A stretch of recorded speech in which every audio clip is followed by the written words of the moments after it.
Hello, welcome to the Feature Film Podcast. This week we're talking about rock hammers and 5 football fields. Enjoy the show. Hey guys, welcome back to the Feature Film Podcast. I'm Kyler. I'm Ethan. I'm Michael. And this week we have some unfinished business to take care of. Ethan, you are getting punished. Yeah. Ethan, Okay. You lost the game from last episode, and you need to share your unpopular movie opinion with us. My unpopular movie opinion. All right, y'all ready? Ready. All right, here we go. So, I think Ant-Man is the most superior Avenger in the entire MCU. I have my reasons. Film Theory did a video on it. It's because the science of it doesn't necessarily make sense. And if you look at to how Ant-Man really is, he should even be stronger and faster and even more powerful. You just have to go watch it. Like, shout out to Film Theory on YouTube. He's literally one of the best. And the science of it is very intelligent. In summary, it's like you can't lose mass, so it doesn't make sense for him to be light when he's small and so on and so forth. But so that's it. My unpopular movie opinion. What are y'all gonna do about it? Oh my gosh. So you think he's stronger than Iron Man? The most superior. Like, I'm not saying Iron Man is like a bad villain. I think Ant-Man's superpower is the most superior out of the entire MCU. Okay, so who would win in a fight, Ant-Man or the Hulk? Ant-Man or the Hulk? Oh, Ant-Man. He says, going after that whole Thanos meme, all he has to do is shrink down. Oh. Okay, no. I've watched a video about that too.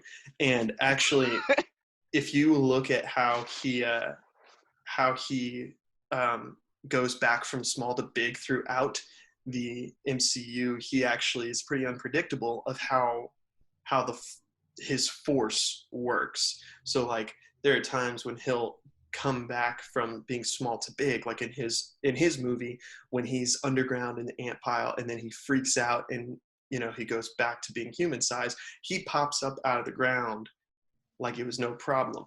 But doing the science and studying the actual human like intestines, his force, whenever he expands back to human, he wouldn't be able to expand, like he wouldn't tear through the human intestine, much less a Titan intestine. So there you go. I still have my beliefs, but that's okay. Well, they're unpopular. So Well, thanks, Kyler. You're welcome. Before we actually start into the pod, I want to actually give a shout out to Jonathan Snyder and Sonia Terry for guessing our movie for today. But before we even get into that, Kyler, do you want to share something with us? I do. I want to talk about our weekly Star Wars fact. This is kind of a two-parter. So George Lucas, whenever he was making Star Wars, the original Episode 4, A New Hope, back in 1970, 74 through 77, he created a special effects studio called Industrial Light and Magic to take care of all the special effects on the movie. They did everything. Any laser blasts, any dog fights, any like when the Death Star exploded, they blew it up. And so not only have they done the special effects for Star Wars, but they've grown. They've also done the special effects for Marvel movies, even Transformer movies, and beyond that. Now, that's not the main fact, but another cool aspect of ILM is that since the technology for the special effects Lucas wanted didn't exist at the time, they had to create it. So ILM built a robotic camera. They called it the Dykstra Flex, for its main developer, John Dykstra. And this camera was made to move around the model spaceships and create the illusion of flight rather than moving the models. So yeah, they had to create everything themselves. It was really, really cool. So there's your Star Wars fact of the week. Nice. That's awesome. I didn't even know that. I know, it's pretty cool, isn't it? Let's move on to our movie of the week, shall we? So the movie of the week is Shawshank Redemption, which, oh my freaking goodness. I love this movie so much. for those who do not know, it's about a prison called Shawshank. So they come to Shawshank, and it's about a guy who was framed for a murder that he didn't do. And as you go out through the entire movie, you learn a lot about his character. He's a really quiet guy, and he really keeps to himself, which, spoiler alert, at the end of the movie, it turns out that he's been digging this hole for 20 freaking years with a little hammer, which goes with our intro. The rock hammer. The rock hammer. And he had to crawl through sewage for like 500 yards, the length of 5 football fields, which is the quote from last week. And it's so good. Like, literally, the ending was so good. I don't want to go on too much, but like, it was a happily ever after ending, and you got to see prison life. And throughout the movie, he's a really smart man. Like, and then he becomes friends with the Warren, and he starts doing his taxes, and he's starting to like basically build his relationship with all the guards and everything. But eventually, a new guy comes to jail, and he's like, "Yo, your story is innocent, and I know why." And another spoiler alert, you're gonna get a bunch of those. I'm just gonna let you know in advance. I think it's been out long enough to, not have to say spoiler alert. That's true. I just try not to ruin it because it's such a good movie. Well, I mean, it's going to get ruined. It's been out for 20 years, I guess, something like that. Yeah. So the guy comes in with this information, and the Warren hears about it. The Warren gets mad, and so he calls the guy out beyond the gates, and then he offers him a smoke, and then he says, "Would you testify that this is true?" He says, "Well, yes." And the guy kills him in cold blood. A man that, oh my gosh, I'm so flustered because he's so knowledgeable when it comes in Bible stuff. You get to see that when he comes to the jail, he's like, all right, there are 2 things I care about: wait, Bible, who are we talking and about? discipline. The Warren, I'm sorry. The Warden. Okay. And he kills his man in cold blood. And then he keeps the innocent guy who that was framed in jail just so that he can keep doing his taxes for him because he made him a lot of money. When in reality, toward the end of the movie, he was just setting himself up so that when he broke out of jail, he gave himself another life through that without anyone knowing. It was such a good movie. And then you get the happily ever after, which was, So that was my intake on the movie. It was just very moving and very powerful. Definitely rated R to say the least, but It was so good. I highly recommend it. What did you think, Michael, on the movie? All right, so as I've told y'all before, my less favorite movies are prison movies. I went to go see, I believe it was called The Mustang, and I think it was released in the last, couple years. And I was not thrilled by that movie. It was, I think it's the gore, like the specific style of gore. Okay. It's not appealing to me. Like I can sit there and watch any horror movie and watch somebody get ripped in half and be fine. But I think it's when it comes to a little bit more like closer to home, like realistic. Yeah, when that's actually happening and that could happen, that's where it's like, well, that kind of crosses the line for me, and it's like it almost becomes too real. Are you talking about like the sisters and stuff like that? So that, and there's also a scene in the Mustang where a guy gets literally shanked to death. Oh gosh. And it was like, he's bleeding out and stuff, and it's just like, that's where I'm like, okay, I'm about to walk out of the movie theater. This is too realistic for me. This is not what I enjoy watching. But So, yes, tying back into the movie, the sisters, that was like, I don't think anybody. Do you want to explain who the sisters are, just so that explain that. Okay, so I think it was a group of like 3 or 4 people. It seems like it was 3, heterosexual. Yes, heterosexual.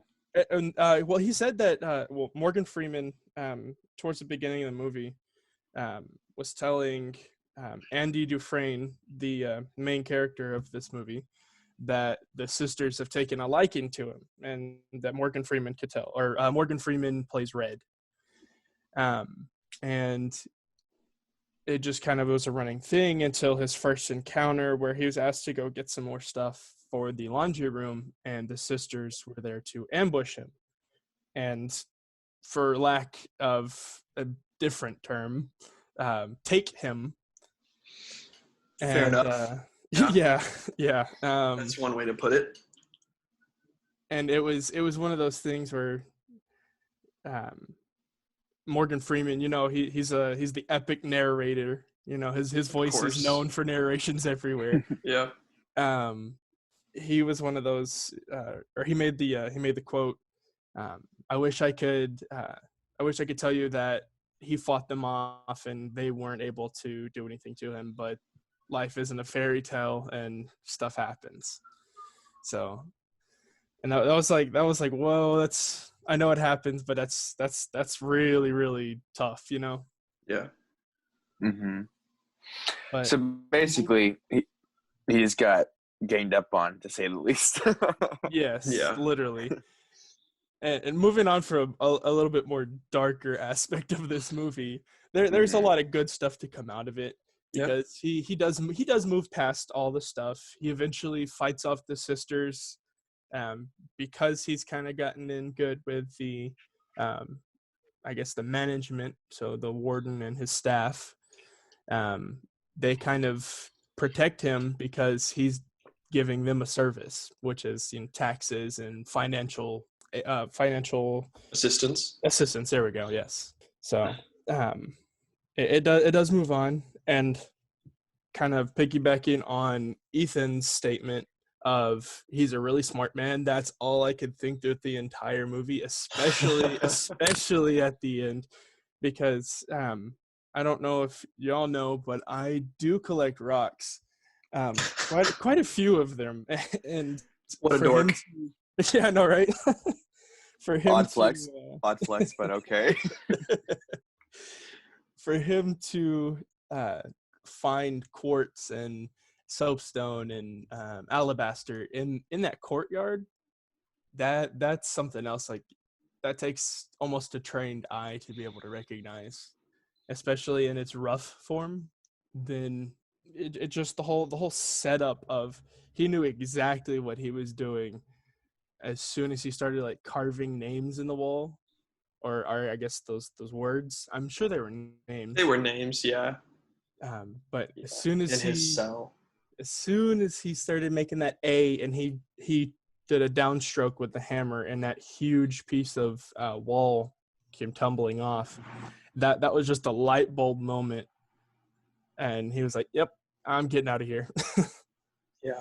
So I think that was just it was one of the best master plans I've seen in a while.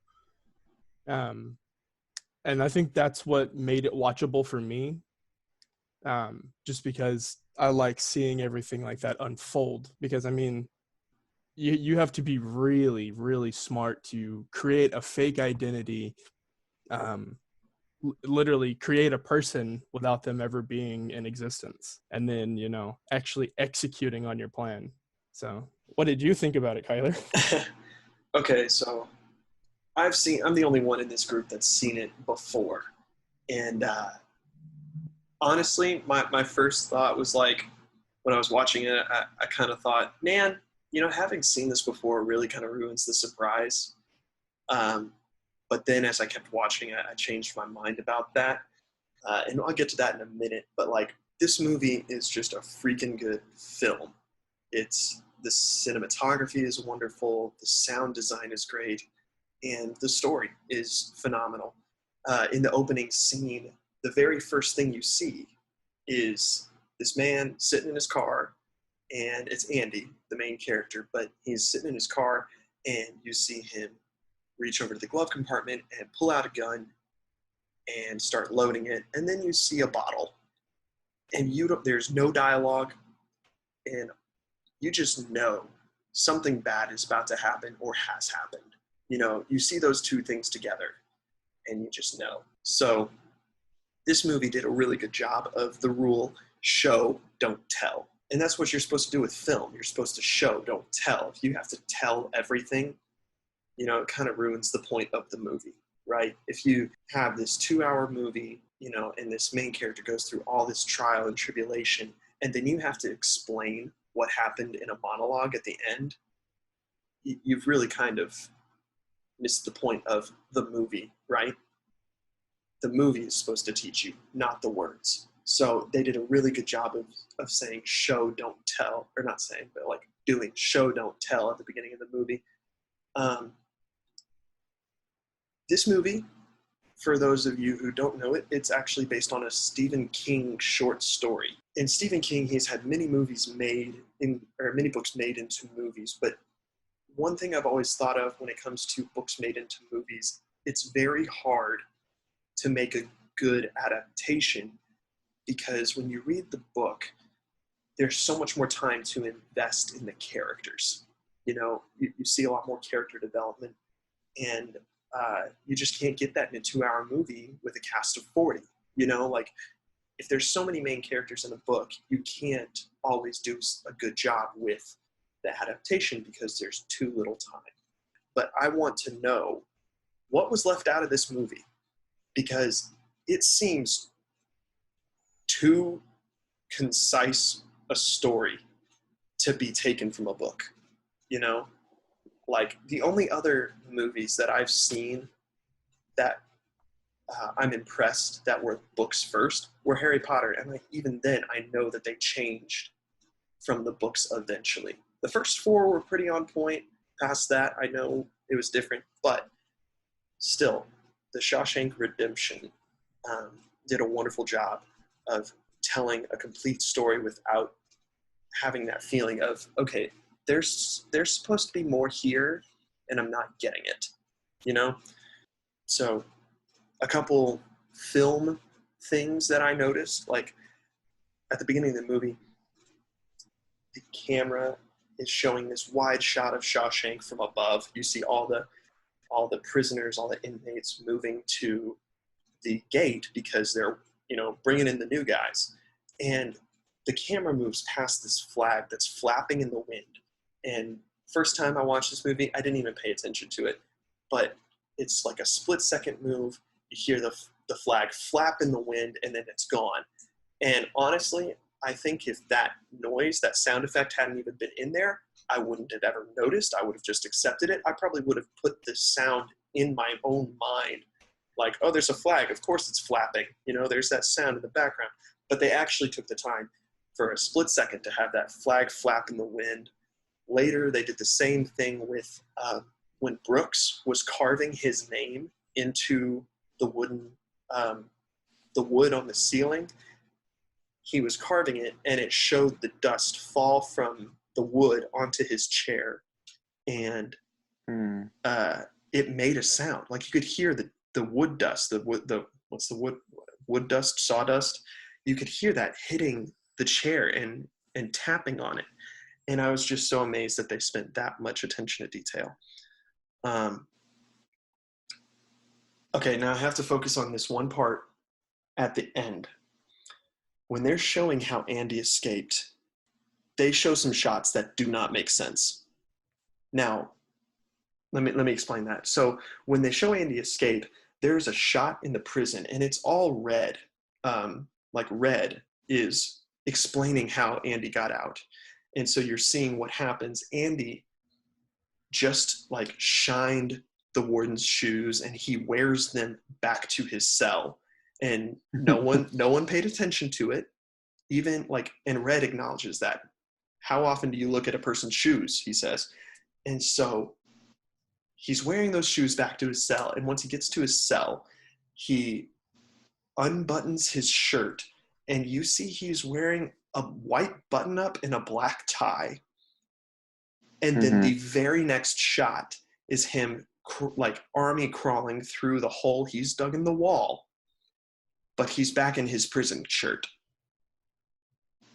And then after he gets out of the wall and he crawls through the 500 yards of that sewer line, he gets out, falls into the river. And in this triumphant moment, you know, the music swells and he like rips off his prison shirt, and it's this wonderful moment and you're all in for it. But when he takes off his prison shirt, he's wearing a white t-shirt. I noticed the exact same thing. It was kind of getting on my nerves. Now, what's so interesting is that I didn't notice it the first time, I don't think. With I Red's didn't notice at narration, all. yeah, exactly. With Red's narration, and honestly, just the progression of the story, it doesn't need to make sense. The shots don't need to actually go in an order because the story is coherent. You know, like if you look at those all, if there was no narration and no music, you'd be really confused. If it was silent, it wouldn't make sense.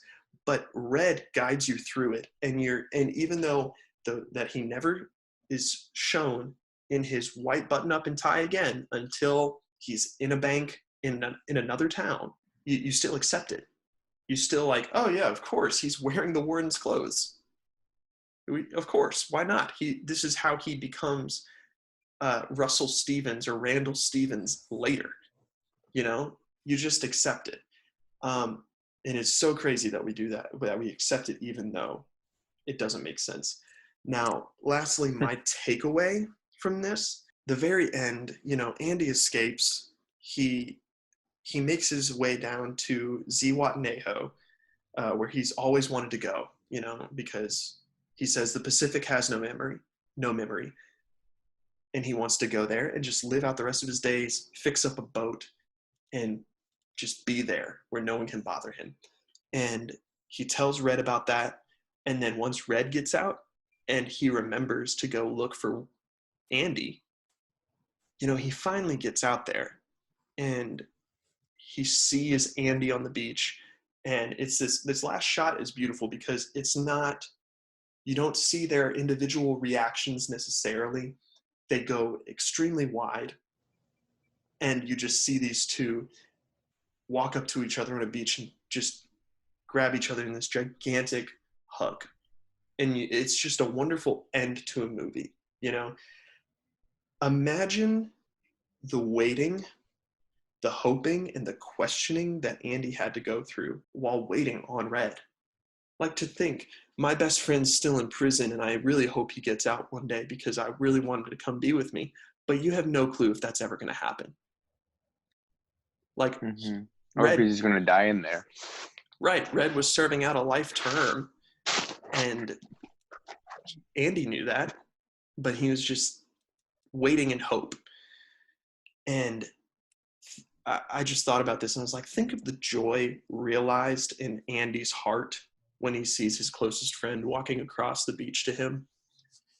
It makes me, like, think about that. You've had those moments where you just see this person that you've been waiting for so long, a close friend coming up to you. And I imagine this is probably going to be what it's like after Corona. You know, we all go up to each other and just grab each other in this gigantic bear hug because we have been waiting and waiting and waiting. There's this Bible verse, I think it's Proverbs 18:24. I could be wrong, but I think it is. And part of that verse says that there is a friend that sticks closer than a brother.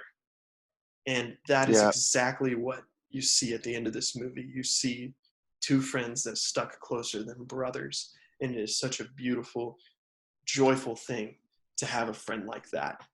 So that's what I took away from this movie. Wow. That was really good. So it's almost, you took me back to last night. I'm sorry. It's like, wow, how amazing the movie was. It really is an amazing movie. I know we didn't go over everything, but man, check this movie out, guys. This is great. If you're over the age of 18, because this is rated R, and if you're very skeptic of, you know, very what's the word, visually disturbing things, don't watch it. Yeah, if you're easily disturbed, if you're squeamish, don't watch it. Okay, Right. Let me be clear. It's not the worst when it comes to that. There's a little bit of blood. Oh, you know what? I have to mention two more things before I'm done, and then we'll get to our game and our after credit scene. But so let's go back to the sisters for a moment. The sisters are these group of guys who were beating up on Andy, and you know, it's never said, but they raped him. Like, it's what happened. They beat him up. They raped him. It was just a Which thing I that have a happened question to him. about that. Okay, that's odd, So but okay. no, I know how that works. I'm talking about because what made that stuff stop.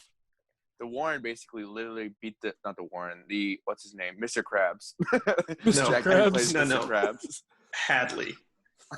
Hadley. But he's the same actor who plays Mr. Krabs. Oh gosh. Okay. It So is. Okay, anywho. He literally beat the living daylight out of him. But what was the reasoning behind that?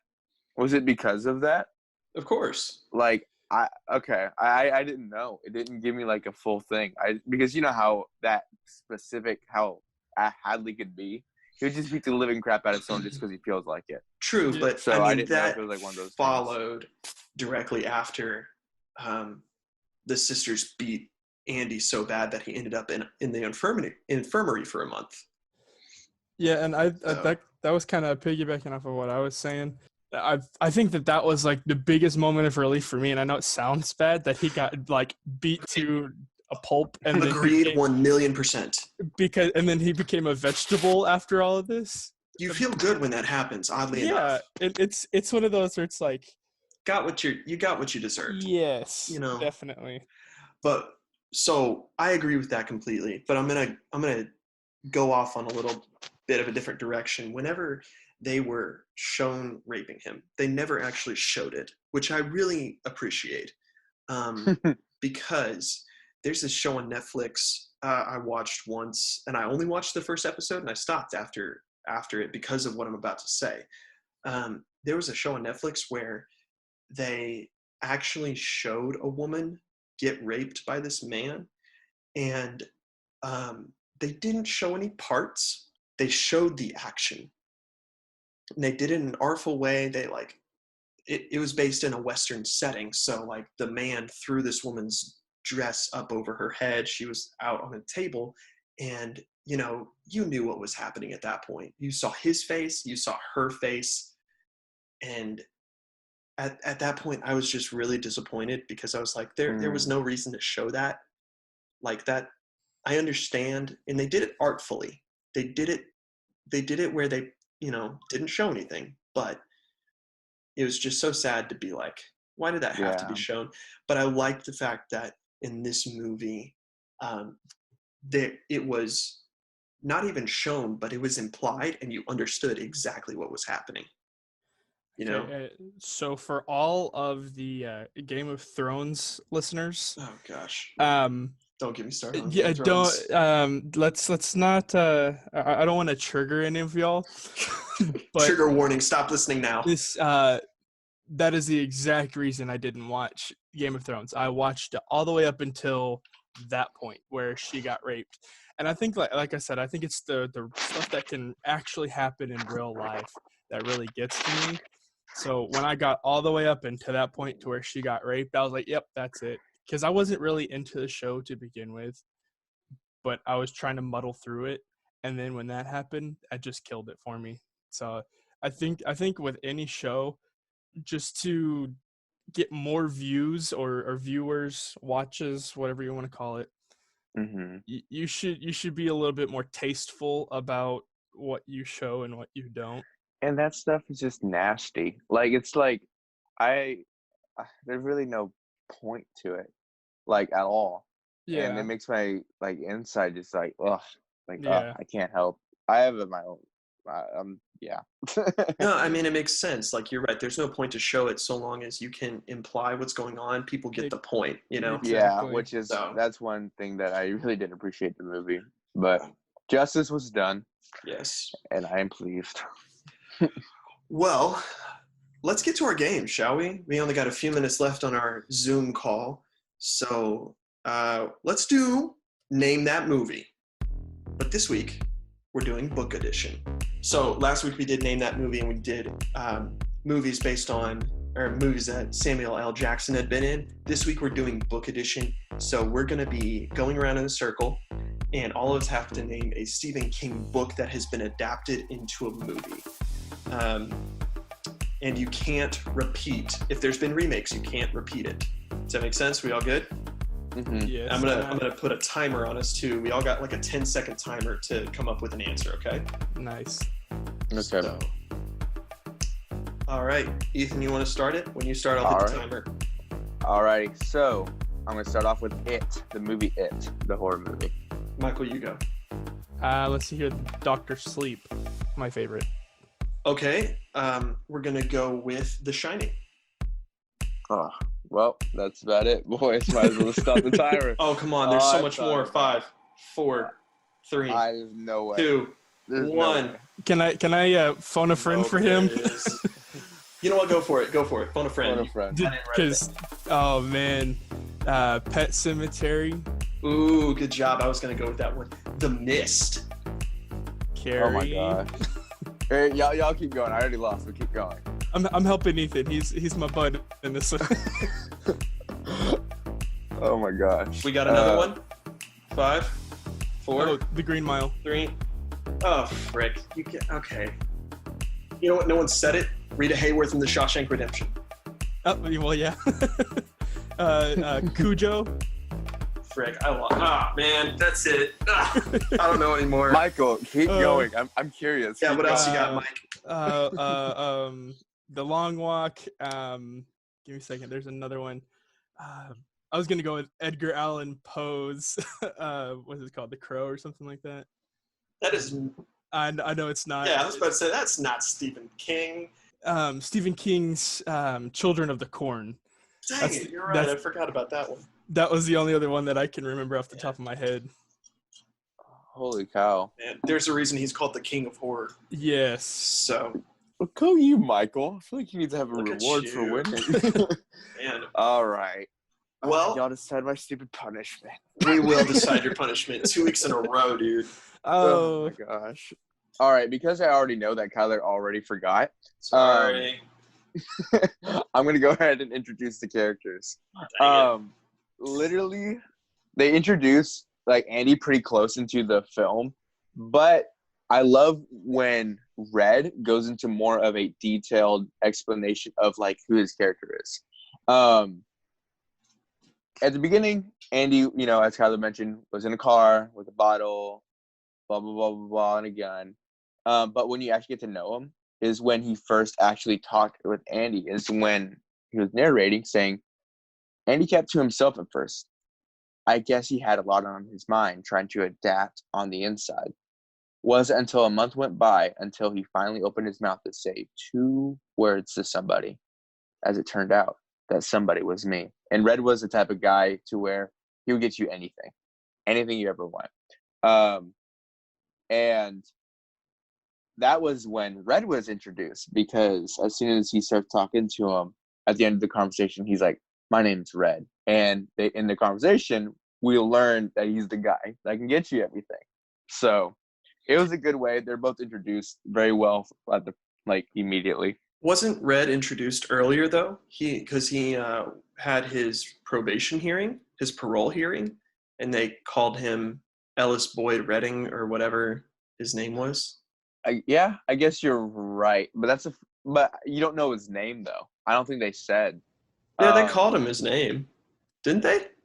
I don't think so. I was listening for it because for me, that's like the first thing I look for in movies because I want to know who is who. So if they're like, oh yeah, me and Red were out in the yard last week, I could know who is who. So okay.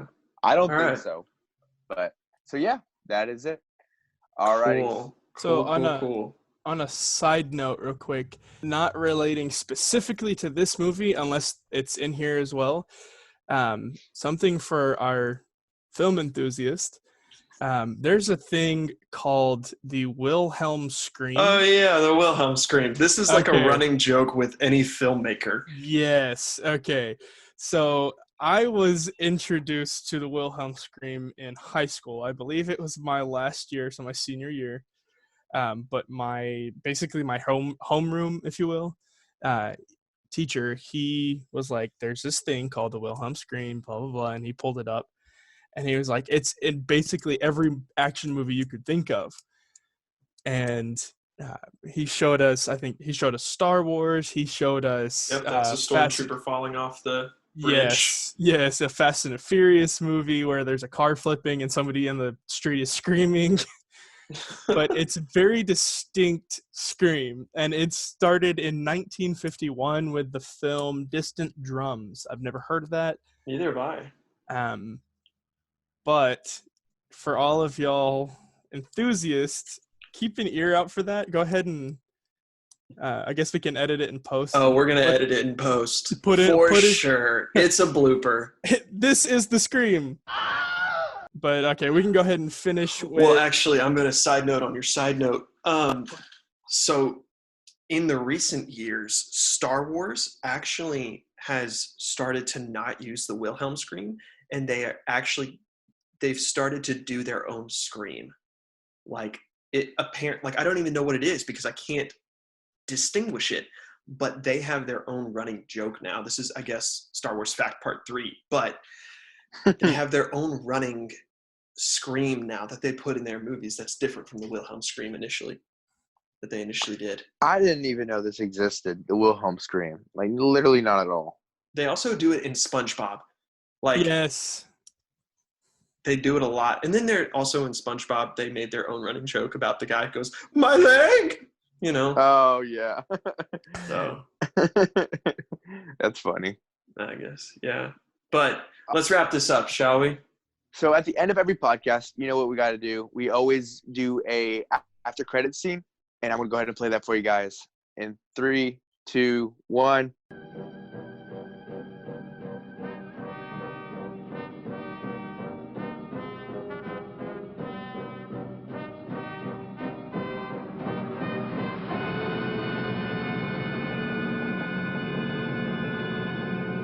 All right, there you go. Try to guess that on all of our social media platforms, and you can get a shout out in the next pod. In the meantime, I'm Ethan. I'm Kyler. I'm Michael. Roll the credits. The Warren basically literally beat not the Warren, what's his name? Mr. Krabs.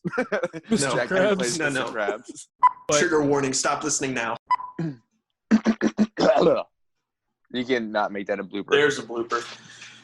This is the scream.